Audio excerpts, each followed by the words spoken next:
കേരളത്തിലെ റോഡുകളിൽ നിരുത്തരവാദപരമായ ഡ്രൈവിംഗ് എത്രത്തോളം ഭീകരമായ ഫലങ്ങൾ ഉണ്ടാക്കുന്നു എന്നതിന്റെ ഒടുവിലത്തെ ഉദാഹരണമായിരുന്നു അങ്കമാലി നടന്ന അപകടം. അമിത വേഗതയിൽ വന്ന ലക്ഷറി കാർ ഒരു യുവതിയുടെ ജീവൻ കവർന്നതും തുടർന്ന് പ്രതിയായ ഡോക്ടർ ഒളിവിൽ പോയതും വലിയ പ്രതിഷേധങ്ങൾക്ക് കാരണമായി. ഇപ്പോൾ പ്രതിയെ ഒളിവിൽ പോകാൻ സഹായിച്ച പിതാവിനെ പോലീസ് അറസ്റ്റ് ചെയ്തതോടെ കേസ് നിർണായകമായ ഒരു ഘട്ടത്തിൽ എത്തിയിരിക്കുകയാണ്. കഴിഞ്ഞ ഫെബ്രുവരി 28-നാണ് അങ്കമാലി മോർണിംഗ് സ്റ്റാർ കോളേജിലെ 2ാം വർഷ ബികോം വിദ്യാർത്ഥിനിയായ ജാസ്ലിയ ജോൺസൺ അപകടത്തിൽപ്പെടുന്നത്. പഠനത്തോടൊപ്പം കുടുംബത്തെ സഹായിക്കാൻ ചെറിയ ജോലി കൂടി ചെയ്തിരുന്ന ജാസ്ലിയ ജോലി കഴിഞ്ഞ് മടങ്ങുന്നതിനിടയിലാണ് മരണത്തെ മുഖാമുഖം കണ്ടത്. എടവനങ്ങാട് സ്വദേശിനിയായി ഇടുക്കിക്ക് മേൽ അമിത വേഗതയിൽ പാഞ്ഞെത്തിയ മഹീന്ദ്ര എക്സ് UV 700 ഇടിച്ചു കയറുകയായിരുന്നു. അപകടം നടന്നയുടൻ വാഹനം നിർത്താതെ പോയത് പ്രതിയുടെ ക്രൂരതയുടെ ആഴം വർദ്ധിപ്പിക്കുന്നു. ഗുരുതരമായി പരിക്കേറ്റ ജാസ്ലിയെ ആശുപത്രിയിൽ എത്തിച്ചെങ്കിലും മസ്തിഷ്ക മരണം സംഭവിക്കുകയായിരുന്നു. ഒരു കുടുംബത്തിന്റെ മുഴുവൻ പ്രതീക്ഷയായിരുന്ന ആ പെൺകുട്ടിയുടെ വിയോഗം നാടിനെ ഒന്നടങ്കം കണ്ണീരിലാഴ്ത്തി. അപകടമുണ്ടാക്കിയ വാഹനം ഓടിച്ചിരുന്നത് ചാലക്കൽ മെഡിക്കൽ കോളേജിലെ ഹൗസ് സർജൻസി വിദ്യാർത്ഥിയായ ഡോക്ടർ സിറിയക് P. ജോർജ് ആണെന്ന് പോലീസ് അന്വേഷണത്തിൽ വ്യക്തമായി. സാധാരണക്കാരെ സേവിക്കാൻ പഠിക്കുന്ന ഒരു ഡോക്ടർ താൻ മൂലം അപകടം പറ്റിയ ഒരു പെൺകുട്ടിയെ റോഡിൽ ഉപേക്ഷിച്ച് കടന്നുകളഞ്ഞു എന്നത് സമൂഹത്തിന് വലിയ വിമർശനങ്ങൾക്ക് വഴിതെളിച്ചു. പോലീസ് നടത്തിയ CCTV ദൃശ്യങ്ങളിലൂടെയും ദൃക്സാക്ഷി മൊഴികളിലൂടെയും പ്രതിയെ തിരിച്ചറിഞ്ഞു. വാഹനത്തിലുണ്ടായിരുന്ന സുഹൃത്ത് അക്ഷയ് നൽകിയ മൊഴി കേസിൽ നിർണായകമായി. വാഹനം പിന്നീട് തുറവൂരിൽ നിന്ന് പോലീസ് കസ്റ്റഡിയിലെടുത്തു. കേസിലെ ഏറ്റവും പുതിയതും പ്രധാനപ്പെട്ടതുമായ നടപടിയാണ് പ്രതിയുടെ പിതാവ് ജോർജ് മാത്യുവിന്റെ അറസ്റ്റ്. കോട്ടയം അതിരമ്പുഴ പണ്ടാരക്കളം വീട്ടിൽ ജോർജ് മാത്യു തന്റെ മകൻ പ്രതിയാണെന്ന് അറിഞ്ഞിട്ടും നിയമത്തിന് മുന്നിൽ ഹാജരാക്കുന്നതിന് പകരം ഒളിവിൽ പോകാൻ സഹായിച്ചുവെന്നാണ് പോലീസിന്റെ കണ്ടെത്തൽ. പ്രതിയെ രക്ഷപ്പെടാൻ സഹായിക്കുക, തെളിവുകൾ നശിപ്പിക്കാൻ ശ്രമിക്കുക തുടങ്ങിയ കുറ്റങ്ങളാണ് ഇയാൾക്കെതിരെ ചുമത്തിയിരിക്കുന്നത്. സ്വന്തം മകനെ നിയമത്തിന് വിട്ടുകൊടുക്കുന്നതിന് പകരം സംരക്ഷിക്കാൻ ശ്രമിച്ച പിതാവിന്റെ നടപടി നീതി നിർവഹണത്തെ തടസ്സപ്പെടുത്തുന്ന ഒന്നാണെന്ന് പോലീസ് കോടതിയെ അറിയിച്ചു. സിറിയക് P. ജോർജിനെതിരെ കുറ്റകരമായ നരഹത്യക്കാണ് കേസെടുത്തിരിക്കുന്നത്. ജാമ്യമില്ലാ വകുപ്പുകൾ പ്രകാരം കേസെടുത്തിട്ടും പ്രതി ഒളിവിൽ തുടരുന്നത് പോലീസിന് വലിയ വെല്ലുവിളിയായിരുന്നു. ഇടുക്കി, ഏലപ്പാറ തുടങ്ങിയ ഇടങ്ങളിൽ പ്രതിക്കായി റെയ്ഡുകൾ നടത്തിയെങ്കിലും കണ്ടെത്താനായില്ല.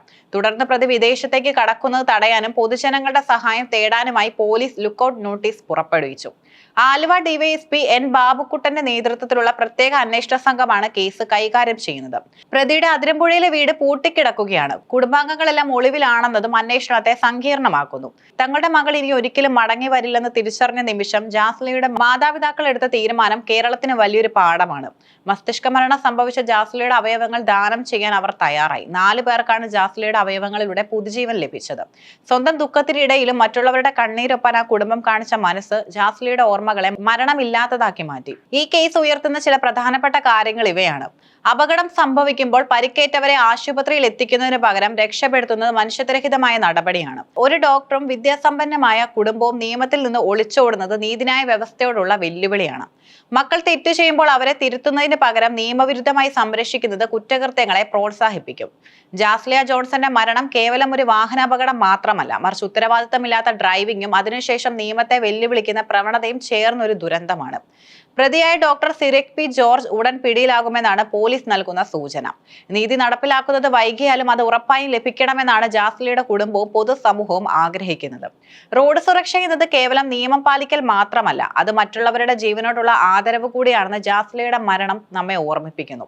ഇന്ത്യയിലെ പുതുക്കിയ മോട്ടോർ വാഹന നിയമങ്ങൾ അനുസരിച്ച് പാലിക്കേണ്ട പ്രധാന കാര്യങ്ങൾ ഇവയാണ്. അമിത വേഗതയാണ് ഭൂരിഭാഗം അപകടങ്ങൾക്കും കാരണം. സ്കൂൾ മേഖലകൾ, ടൗണുകൾ എന്നിവിടങ്ങളിൽ നിശ്ചിത വേഗത പാലിക്കണം. അപകടകരമായ രീതിയിൽ വാഹനം ഓടിക്കുന്നത് കടുത്ത പിഴയ്ക്കും ലൈസൻസ് റദ്ദാക്കുന്നതിനും കാരണമാകും.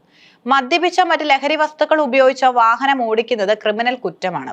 ഇത് ഡ്രൈവർമാർക്കും കാൽനട യാത്രക്കാർക്കും ഒരുപോലെ ഭീഷണിയാണ്. ഇരുചക്ര വാഹന യാത്രക്കാർ നിർബന്ധമായും ഗുണനിലവാരമുള്ള ഹെൽമറ്റുകൾ ധരിക്കണം.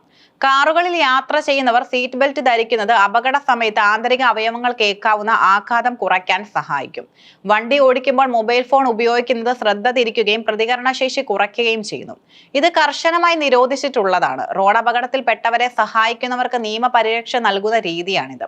അപകടം കണ്ടാൽ ഭയം കൂടാതെ പരിക്കേറ്റവരെ ആശുപത്രിയിൽ എത്തിക്കാൻ ഈ നിയമം ജനങ്ങളെ പ്രോത്സാഹിപ്പിക്കുന്നു. പോലീസ് ചോദ്യം ചെയ്യലിൽ നിന്നോ മറ്റ് നിയമക്കുരുക്കുകളിൽ നിന്നോ ഇവർക്ക് സംരക്ഷണം ലഭിക്കും. അങ്കമാലിയിലെ അപകടത്തിൽ കണ്ടതുപോലെ ഒരു അപകടം സംഭവിച്ചാൽ വാഹനം നിർത്താതെ പോകുന്നത് കുറ്റത്തിന്റെ തീവ്രത വർദ്ധിപ്പിക്കുന്നു. പരിക്കേറ്റവർക്ക് അടിയന്തര ചികിത്സ ലഭ്യമാക്കാൻ ശ്രമിക്കുക എന്നത് ഏതൊരു പൗരന്റെയും പ്രാഥമികമായ കടമയാണ്. ട്രാഫിക് സിഗ്നലുകൾ പാലിക്കുന്നതും കാൽനടയാത്രക്കാർക്ക് മുൻഗണന നൽകുന്നതും സുരക്ഷിതമായ ഒരു റോഡ് സംസ്കാരം വളർത്തിയെടുക്കാനും സഹായിക്കും.